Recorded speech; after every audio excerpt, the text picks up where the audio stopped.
আমরা ওরা মারবে আমরা মার খাবো সেটা তো সহ্য হয় না। বাঁচার জন্য যেটা করতে হলো সামান্য এমন একটা করেছি, সেটা একটা মেসেজ দিয়েছি যে বিজেপি কর্মীদেরকে আপনারা ভাববেন না যে ওরা খুব কমজোর আছে। দাদা, আজকেই আপনার একবারে প্রার্থী তালিকা ঘোষণাতে আপনার নাম দেখলাম আমরা, এবং আজকেই একেবারে দেখতে পাচ্ছি সিও দপ্তরের বাইরে একদিকে তৃণমূল এবং বিজেপি কর্মী সমর্থকরা রয়েছে, এবং হাতাহাতি পরিস্থিতি তৈরি হচ্ছে, কখনো বিক্ষোভ পরিস্থিতি হচ্ছে, এবং সেখানে একেবারে অধিনায়কের মতো আপনাকে ব্যাটিং করতে দেখা যাচ্ছে। আপনার পিছনে রয়েছে কর্মী সমর্থক, কোনো অধিনায়ক না।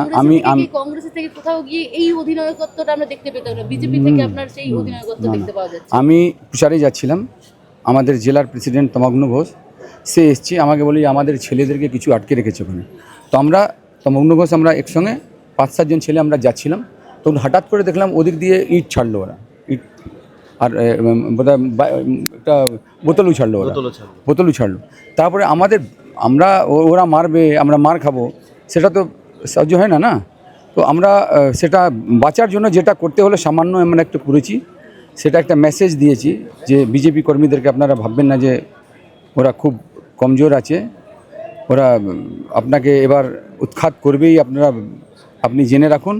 আপনি ভাববেন না যে একজন দুজনকে পেয়ে আপনি মেরে দিলেন আর আপনি বেঁচে, সেটা হবে না, আর হতে আমরা দিচ্ছি না। ঠিক আছে? না, ডিসিশন তো কিছু নেই, আমাদের তো কোনো মারামারি করার ডিসিশন নেই। আমাদের তো ডিসিশন যেখানে ফ্রেশ পোল হয়ে মানুষ যাকে ভোট দেবে সে জিতবে, সেটাই চাইছি আমরা। এখন পুলিশের সঙ্গে কি কথা হলো? পুলিশ কি বলল?